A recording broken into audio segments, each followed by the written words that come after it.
देखो, जिन लोगों की उनसे आस्था है वो मानते हैं, उनका काम होता है तो वो उन्हें भगवान मानते हैं। कहानी क्या है बाबा बनने? ये पहले नौकरी में थे पुलिस की, इनके अच्छे विचार थे, ये अच्छे विचार मतलब प्रवचन देते थे, तो नौकरी में ही लोग जनता मतलब वहीं जाने लगी ड्यूटी पे। यहाँ ये ड्यूटी देने जनता वहीं पहुँच जाती, इनसे कहती वहीं प्रवचन दो, तो जनता वहीं पे भीड़ होने लगी। तो धीरे धीरे करके वहाँ धीरे और ज़्यादा भीड़ होने लगी, फिर इन्हें वहाँ से इस्तीफा देना ही पड़ा पुलिस से। जो ज़मीन है वो 15 बीघा है, 15 बीघा है। जो यहाँ के जो कार्यकर्ता है वो लोग करते हैं, तो वो मतलब हमारी जितनी उम्र नहीं उनसे ज़्यादा उनके सत्संग हो चुके हैं। हम तो उनके सामने बहुत छोटे थे, हम तो शायद आए भी नहीं थे यहाँ पे। कल हाथरस में सत्संग के बाद मची भगदड़ में जो बड़ी संख्या में लोगों की मौत हुई है, उस मामले को लेकर आज हम जो भोले बाबा हैं, जो विश्व शाकाहारी जो जिसके नाम पे प्रसिद्ध है, जो सत्संग जो कल हुआ था, जिन्होंने सत्संग में जो किया था, हम इस समय उनके गांव में खड़े हुए हैं बहादुरपुर में। मैं कैमरा मैन से कहूँगा दिखाइए, देखिए ये जो है पूरा उनका आश्रम है, जो है यहाँ पे वो यहाँ जो है श्रद्धालु आते हैं, यहाँ पर भी जो है वो सत्संग करते रहे हैं। ये उनका गांव है, यहाँ उनकी ज़मीन है। हालांकि जो बताया गया है यहाँ पे कि परिवार का कोई भी, उनकी पत्नी वगैरह यहाँ नहीं रहती हैं, लेकिन हाँ उनके नाम 15 बीघा ज़मीन है। और ये जो आश्रम बना हुआ है, हालांकि ये ट्रस्ट के नाम है, लेकिन उन्हीं की ज़मीन पर बना हुआ है। यहाँ पर हमारे साथ कुछ गांव के लोग, जो उन्हीं के गांव के लोग हैं, उन वो हैं यहाँ पे। हम उनसे बात करते हैं कि जो विश्व शाकाहारी जो भोले बाबा हैं, वो बाबा कैसे बने। सर नाम क्या है सर आपका? अजय कुमार। अजय, ये बताइए कि आज जो भोले बाबा थे, वो मतलब क्या कहानी क्या है बाबा बनने? ये पहले नौकरी में थे पुलिस की, इनके अच्छे विचार थे, ये अच्छे विचार मतलब प्रवचन देते थे, तो नौकरी में ही लोग जनता मतलब वहीं जाने लगी ड्यूटी पे। यहाँ ये ड्यूटी देने जनता वहीं पहुँच जाती, इनसे कहती वहीं प्रवचन दो, तो जनता वहीं पे भीड़ होने लगी। तो धीरे धीरे करके वहाँ धीरे और ज़्यादा भीड़ होने लगी, फिर इन्हें वहाँ से इस्तीफा देना ही पड़ा पुलिस से। वो लोग इस्तीफा नहीं दे रहे थे, बताया जाता है कि वो लोग इस्तीफा नहीं दे रहे थे। बहुत टाइम बाद उन्होंने फिर जब ज़्यादा ही भीड़ होने लगी तो इस्तीफा दे दिया। फिर वो लोग वो गाँव में आ गए, तो गाँव में वही लोग फिर गाँव में आने लगे, भीड़ भाड़ वही गाँव में भीड़ आने लगी।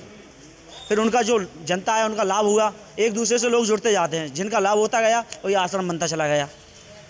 मान के चलो हम ही हैं, हम करोड़पति हैं, अगर हमारा कोई बड़ा काम होता है तो हम करोड़ों रुपए दान कर देंगे। जैसे ही ये जो बोर्ड लगाया आपने देखा होगा, इस बोर्ड पे जिन्होंने ये दान दिया है उनके सबके नाम होंगे उस पर। जो लोग जिनका काम होता गया वो दान देते गए, आश्रम बनता चला गया। जी, आपका नाम क्या है? मोनू कुमार। मोनू जी, भोले बाबा का सत्संग होता है, लाखों लोग आते हैं, ऐसा क्या चमत्कार बाबा ने किया था जिसको देखने के बाद जो लोग, लाखों लोग उनसे जुड़ते चले गए? वो तो लोगों को ही पता होगा, ये मतलब चमत्कार किसी ने देखा नहीं था। जो लोगों को चमत्कार हुआ, जिसको फ़ायदा हुआ, उसी ने जाना होगा। मतलब अभी तक किसी ने देखा नहीं क्या चमत्कार किया था। तो जो सत्संग होता है, इतने लोग भीड़ कैसे जुटाई जाती है? वो जिसका लाभ होता गया वो आते गए, एक दूसरे किस प्रकार का लाभ? किस प्रकार का लाभ? वो लाभ वही जाने, मतलब अभी कुछ भी लाभ हो सकता है, उसके बारे में हमें तो नहीं पता किसका क्या लाभ हुआ। लड़का हो जाए, मैं करोड़ों रुपए दान करूँगा जी। आप जैसे किसी, आप ये कहने का मतलब ये ऐसे लाभ होता है, किसी ने कहा कोई करोड़पति है, उनके लड़का नहीं हो रहा है, उन्होंने कहा मेरे लड़का हो जाए, मैं यहाँ पे ये कुछ दे जाऊँगा, तो किसी का लाभ, उसका लाभ हो गया, तो किसी ने ये जगह ले ली और बनवा दी लेके। ये जो आप जो यहाँ खड़े हैं, ये व्यवस्था किसी ने जगह ली, उनका लाभ हो गया तो उन्होंने जगह ली, बनवा दी। किसी ने ली, किसी ने बनवाई, किसी ने ईंट डाली, किसी ने टीन डाली, ऐसे कर जनता ने ही बनवाया है, ये जनता का ही है। अच्छा, तो क्या यहाँ जो बाबा के हैं आश्रम जो बने हुए, कहाँ बने हुए हैं? मतलब कहाँ उन्होंने पूरा भक्तों ने बनाया हुआ उनका? एक यहाँ पे तो जन्मभूमि तो यही है। वैसे एक आश्रम बताया जाता है मैनपुरी में भी है, और हमें पता नहीं, एक संभल में है शायद। हाँ, नोएडा में भी है। हाँ, नोएडा के लोगों ने बनवाया होगा, जनता ने इकट्ठा करके पैसा। जी, आपका क्या नाम है? पंकज। आप बताइए कि यहाँ बाबा का कितनी ज़मीन है, यहाँ पर क्या पैतृक घर है उनका, यहाँ पे बच्चे वगैरह रहते हैं या नहीं रहते? देखो, बाबा के बच्चे वगैरह तो नहीं है, जो ज़मीन है वो 15 बीघा है। 15 बीघा है, जो यहाँ के जो कार्यकर्ता है वो लोग करते हैं, तो वो मतलब हमारी जितनी उम्र नहीं उनसे ज़्यादा उनके सत्संग हो चुके हैं। हम तो उनके सामने बहुत छोटे थे, हम तो शायद आए भी नहीं थे यहाँ पे। तो बताते हैं कि यहाँ पे हमारे जो बुजुर्ग वगैरह थे जी, ये पुलिस में जॉब करते थे, तो बुजुर्ग वगैरह जब इनको कुछ श्रद्धा मतलब उनको पता पड़ी है तो ये लेने गए हैं। मतलब वहाँ पे हमारे बुजुर्ग वगैरह हैं, जो हमारे दादा परदादा लेने गए हैं, तो उनको मतलब जब उनको पता पड़ा है तब लेने गए हैं। तो जब ये नौकरी से वहाँ पर थे तो वहाँ से इनको लेके आए यहाँ पे, तब ये छोटे से यहाँ पे छोटा सा मतलब झोपड़ी वगैरह जो भी है, जैसे हमारे कोई गरीब होता है जनता बनवाती है। ऐसे यहाँ पे हम झोपड़ी डाल दी थी थोड़ी। पहले इस आश्रम की जगह झोंपड़ी पड़ी। हाँ हाँ, ये कुछ नहीं था। हम तो देखो हमें तो पता नहीं है, जो बुजुर्ग वगैरह बताते हैं हमें वो ही बता रहा हूँ मैं।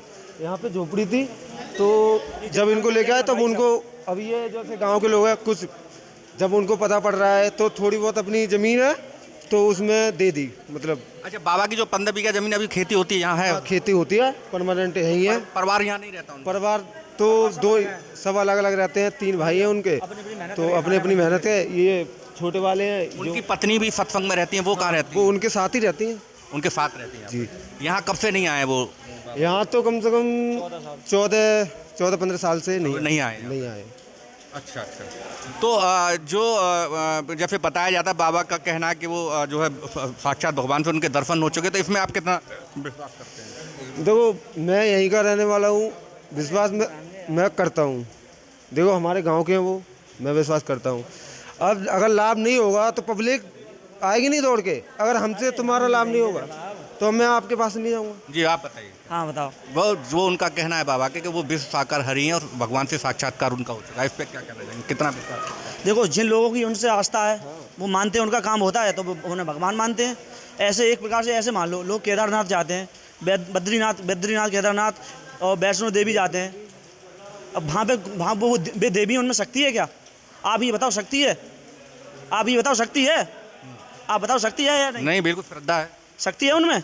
अगर वहाँ भी हादसा होते हैं तो वो जो देवी हैं, वो वहाँ पे जो बद्रीनाथ केदारनाथ वहाँ पे शंकर जी, उन्हें बचाते क्यों नहीं है? वो तो होना है, तो वो तो होना है हादसा। आप मानते हैं बाबा का कोई? बिल्कुल मानते नहीं। क्या बाबा की गलती नहीं है क्यों चला? सुनो, देखो बाबा जी जो सत्संग करते हैं, देखो ऐसा है, जरूरी नहीं है। अब यहाँ पे अचानक से आपकी गर्दन में प्लास्टिक का सांप डाल दिया जाए, किसी ने डाल दिया, और कोई कहता सांप, तो आप यहाँ से सांप कपड़े बपड़े उतारते फिरोगे, तो हो सकता है वहाँ पे कोई विस्फोटक पदार्थ किसी ने चिल्ला दिया होगा कि यहाँ पे कोई बम वगैरह हो, क्या पता मालूम। अच्छा, जो सेवादारों पे FIR हुई उस पर कुछ कहना चाहेंगे?